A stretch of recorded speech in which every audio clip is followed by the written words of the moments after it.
Good evening. Thank you for joining us for our Crazy Fun Busy Wednesday night. I'm here with our media coordinator, Chris Congdon, and tonight we're having a convo with Chris about spiritual blindness. It is a tough topic that we started talking about with our live game and lesson on the 16th, and tonight Chris is going to help us dive deeper by offering some more perspective on what spiritual blindness is and what it means for us. So we hope that families watching tonight will continue the conversation at home by considering the same questions and having thought-provoking discussion on what spiritual blindness means to your family. So before we get started, Chris, tell us a little bit about what you do as the media coordinator and how you're able to use your gifts to serve on staff here. Okay, so I am the media guy here at First United Methodist Church. And so what that means is I use the various media tools that are available to us to tell the story and to share the message of First United Methodist Church. And so that means a whole list of things. It means our website. It means social media. It means print media. It means cable TV. It means live streaming. It means the projection graphics that you see in worship. It means all of our video production. I do a lot of videography, a lot of writing, a lot of editing. Today, for example, I finished up the October newsletter, and then I spent some time with Kyle Johnson working on some tech things, and then I wrote a script, and then I set up the studio for this video shoot, and after this, I'm going to be back to work with the band a little bit later on, and that's just a typical day, is that there's a lot of different things going on, and it's sort of fun to have that many different things to do. Yeah, it sounds like fun. So with almost everything becoming virtual in ministry lately, what does this new way of work look like for you, and how have things changed? Well, a big change has been that so much of our Sunday morning worship is now produced ahead of time. The church is open on Sunday mornings. You can come. We'd love to see you if you want to come to worship. And if you come to worship, you'll get a live sermon. The pastor, or even both of them, will be here together. They'll be there in the room giving the message live and in person. But a lot of the rest of the worship service is pre-recorded, and so that is done during the week, and that's something that happens with my office. And so there's a lot more prep for Sunday morning that's going on right now. And many of the things that I do in the pre-pandemic world, the pre-COVID world, they were eye candy, right? I mean, you'd come to church, and church was what you came to because it was a worship experience. It was your community experience, your family experience. You came to church to be with the people and to have worship. And the pretty pictures on the screen were just pretty pictures on the screen. Well, now they're not just pretty pictures on the screen. Now that techie stuff that we do is mission critical. That techie stuff we do is what makes it possible for us to keep having worship. And I'm guessing that as we recover from the pandemic in the next couple of years, we're not going to step back from this. We're going to keep looking for ways to use the technology at our disposal to engage people who can't come and be here in person. Even when the rest of us are coming back in person, we want to be able to reach people who aren't physically here. So those are big changes. Yeah, and permanent changes. Yeah. What's the most important thing that you've learned from this shift in the way that we do ministry? That people are important. I miss y'all. I miss you, right? I mean, I have had so much fun working through the challenge of taking worship online and turning this into a broadcast thing. But none of that is a substitute or a replacement for the warm bodies. I miss all y'all. We're a community and a family, and it's just not the same without you here. But anyway, that's what I've learned. Yeah, cool. Well, thanks for telling us about what you do. That's a Yep. good segue into tonight's lesson. So we're talking about spiritual blindness, and that is when we can't see God or understand his message. Even as believers in Christ, we've all experienced times of spiritual blindness, probably when something extremely difficult has happened in our life. Only Jesus can restore our spiritual sight, just as he healed a blind man in the book of John. So 2 weeks ago, we read how Jesus healed a blind man, and here is the entire story. As Jesus walked along, he saw a man who was blind from birth. Jesus' disciples asked, "Rabbi, who sinned so that he was born blind, this man or his parents?" Jesus answered, "Neither he nor his parents. This happened so that God's mighty works might be displayed in him. While it's daytime, we must do the works of him who sent me. Night is coming when no one can work. While I am in the world, I am the light of the world." After he said this, he spit on the ground, made mud with the saliva, and smeared the mud on the man's eyes. Jesus said to him, "Go, wash in the pool of Siloam." This word means sent. So the man went away and washed. When he returned, he could see. The man's neighbors and those who used to see him when he was a beggar said, "Isn't this the man who used to sit and beg?" Some said, "It is," and others said, "No, it's someone who looks like him." But the man said, "Yes, it's me." So they asked him, "How are you now able to see?" He answered, "The man they call Jesus made mud, smeared it on my eyes, and said, 'Go to the pool of Siloam and wash.' So I went and washed, and then I could see." They asked, "Where is this man?" He replied, "I don't know." So on the surface, this is a story about Jesus healing a man's physical blindness, but Jesus actually uses the physical healing to address spiritual blindness. Who might you identify, Chris, as being spiritually blind in this story, and what are some of the signs that showed you that they might be spiritually blind? Everybody in the story except Jesus. That's the answer. Okay. It's an awesome story. It starts out with the disciples are there with Jesus, and they encounter this guy, and they say, "Jesus, why is this guy blind? Is it something he did, or is it something his parents did? Is he being punished for something?" So the disciples right there are missing something if they think this guy is blind because of a sin that he's committed or a sin that his parents have committed, right? The disciples asked that question, and Jesus is like, "No, this guy isn't blind because of a sin. He's blind because the glory of God is about to be revealed in him." Hold my beer.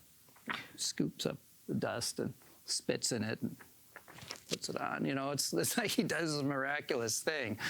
That's why this guy's blind, so I can show you this.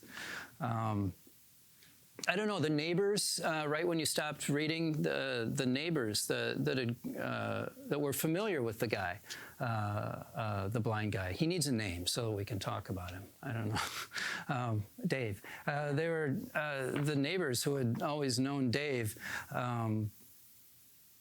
started to ask questions about this, and they weren't really seeing what was going on here. They weren't really grasping it. They weren't absorbing it. So I'd say they were probably spiritually blind. And as the story goes on, the neighbors then get the Pharisees involved reading the rest of the chapter. And the Pharisees, they put Dave through the third degree, asking him questions about, well, who did this to you? Who healed you? Are you sure you're the blind guy? And then the Pharisees dragged Dave's parents into the thing, right? And said, "Are you sure this is your son? Was he the blind one?" And then they get all PO'd at Jesus, like, "You were healing on the Sabbath?" I mean, so the Pharisees are certainly blind because all of the evidence that's right here in front of them is pointing to this miraculous thing that's been done, and they still won't see it. They still can't get it. Yeah, So they don't understand what God's doing. They exactly. don't understand the message behind it. Yeah. Is that okay? Is that too long? No, I like that. Okay. I like that answer. All right. So working for the church, sometimes people think that it means we have our spiritual lives together 100% of the time, but that is just not true. We are human too. So tell us about a time when you experienced spiritual blindness in your life and what was happening and what kind of effect did it have on your life? Well, this is a hard one to answer. A time of spiritual blindness, and actually, I would kind of say I'm in one right now, and it has to do with divisiveness, and it has to do with polarization. And we find that in our politics, and we find it in our church. There's this big unresolved issue that exists in our global United Methodist Church, and I feel kind of lost amidst all of that right at the moment. I feel rejected by the folks that I most closely identify with because I disagree with them on one issue. And yet I don't feel fully accepted by the folks on the other side either. I'm trying to be a good centrist because I think that's where good ideas and good leadership come from. And I'm not finding a place where I fit, either in our national politics or in the church. And so you're probably thinking, well, Chris, that's not spiritual blindness. That's just being confused in a confusing time. But I'm actually thinking it's a spiritual thing because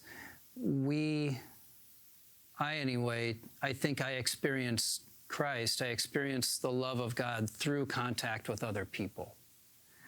And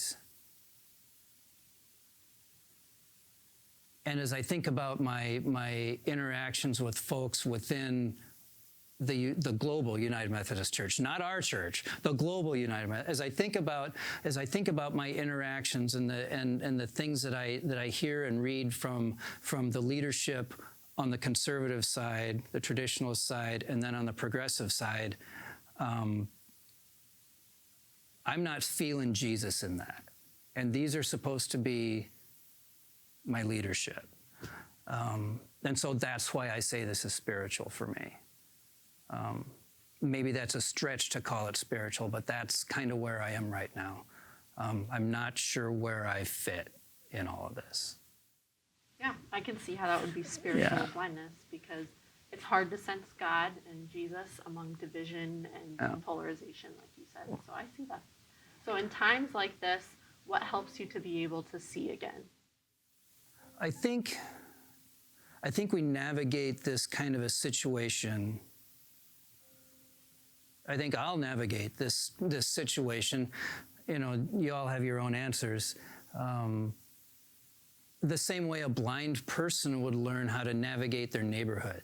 A blind person learning to navigate their neighborhood won't focus on the things they can't see.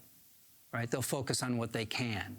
They'll focus on the other senses and the things that they can be sure of. They'll use their ears. They'll use their hands. They'll use their feet. They'll use what they can trust and what they know. The same thing with times of spiritual blindness. You fall back on the things you can trust spiritually, right? And for me, that's the red letters in the Bible. And specifically, it's the Great Commandment and the Great Commission. And divisiveness has driven me to try to simplify things, right? I don't want to fight about every darn thing that's out there. I want to make things simple. And when I look at the Great Commandment and the Great Commission, love God, love his children, tell everybody. It's that simple for me. And so as I navigate this particular bit of spiritual blindness, that's what I fall back on. I'm just saying, this is a time when I need to make my faith simple, stick to those basics, and we will rebuild from there. I like it. I like the focus on what you can trust. I think that's really important. So in the Bible story that we read, the man's parents were afraid to take a stand. The Pharisees themselves are divided about Jesus, but no one speaks out. So tell us about a time where you were afraid to take a stand. What happened and why were you afraid? My life has been pretty free of deep controversy, and I haven't had many serious conflicts where real issues of life or justice are on the line that I've been able to stand up for. So that's hard for me to come up with a really good example.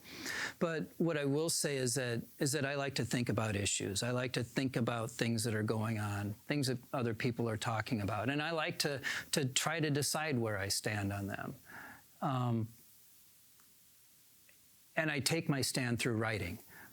I've got a blog. I don't write for it as often as I would like to, but I like to think things through and then post where I stand on things out there for everyone to see.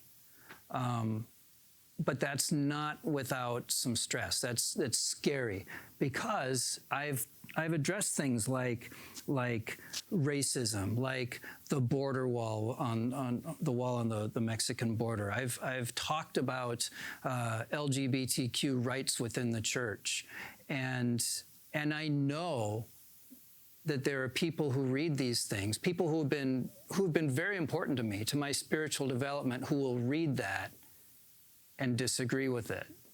And I'm afraid of that confrontation with people that I care about and people I look up to. But that's how I take my stand. I just think about things, I write it down, I throw it out there. So. I like it. Yeah. So I think it's important to realize that we all experience spiritual blindness in our lives. Sometimes we go through hard things that make it difficult to see God or feel his presence with us. And even when we know in our hearts that he's always there, we often struggle to understand why he does the things that he does. It can feel like we're walking through a dark room trying to feel our way to the light switch so we can turn it on and just see again. But God, being the good Father that he is, has designed healing for us. When we make a faith commitment to follow Jesus, our relationship with him is made whole, and we know that we will be with him forever. It can be scary at times, like you mentioned, but 2 Corinthians chapter 5, verse 7 tells us that we walk by faith and not by sight. So we know that even when we experience spiritual blindness, our faith in Jesus is there to guide us as we continue to walk. Chris, what are your closing thoughts on spiritual blindness? What do you think kids and families should take away from our conversation tonight? Yeah, I don't know what else to add, to be honest. But I love the point that you just made just a minute ago, that it's important to realize that we all experience spiritual blindness in our lives, right? It's going to happen. There are times when things are really clear to us and everything's going fine, and we know exactly where we are in our spiritual life and in other areas of our life. And then it doesn't seem to take much before that all just sort of becomes cloudy, and now all of a sudden we can't see where we are. And that's important when it's our spirituality that we're talking about, when it's our faith that we're talking about. That goes to the core of what we see our purpose for living as, and it goes to the core of whether we see ourselves as members of God's family or not. So the spiritual stuff's important. It's important, and because it's important to not panic, right? When we get into these times of darkness, I mean, you talk about fumbling for the light switch. Yeah, just chill out. You'll find it, right? Eventually, you'll find it. Don't panic if your fingers don't land on that light switch immediately. Just like we said before, just go back to the basics, the things you know, and rebuild from there. All right, that's a great lesson for all of us, Chris. So thank you for joining us tonight, for providing your insight, and thank you for everything that you're doing up in the media tower to keep our ministries running and continually reaching people, even through a pandemic. So families, we hope that you enjoyed our convo with Chris, and we'll post tonight's questions to the First Friends and Family Facebook group so you can all continue in this conversation with your family. Next week, join us for a socially distant in-person gathering at Big Woods Lake at 6:30. We will provide devotions for you to do as a family or a small group while you enjoy the fresh air and the company of your church family. We'll see you then.